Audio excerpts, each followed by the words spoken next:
my mother, I mean, she kind of, she followed me, right? She kind of noticed from that night on that there was something, because obviously all of a sudden it wasn't just her and, our family members laughing at my jokes. It was like, this big hall, right? Full of important people. And they were like really in tears. And so she kind of noticed that, so, okay, my son really probably has some sort of a talent. So she sent me to Waldorf school. Waldorf school is a very holistic kind of, it's an arts school, if you want to call it so, right? Where you practice theater and poetry and music and eurythmy, some forms of also physical expression that is absolutely, it's unknown to the regular school system. And that's where I kind of started playing school theater. And by the age of 12, that's where my first really professional theater act started.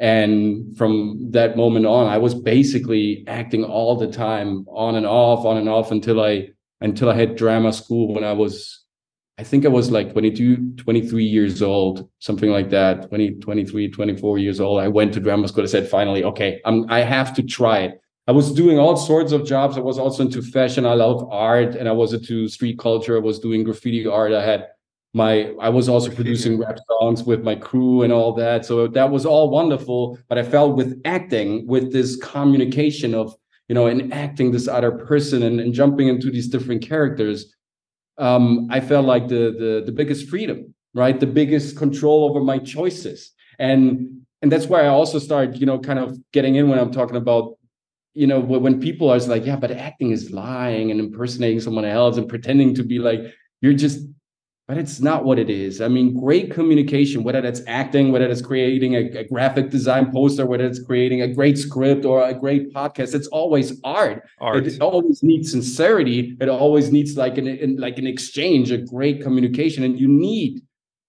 a certain amount of truthfulness to achieve that we all wear masks during our regular lives, and that we all hide our intentions here and there, and that we all kind of try to cover up our core in order to not get, in a way wounded, and to success, and that we don't get hurt that much. Of course, that's granted. We all use masks, but acting is not lying. It's actually quite the opposite. It's kind of, getting, rip away all the BS and get in touch and get in tune with really what's juicy and critical about it. I love it. I love what you said.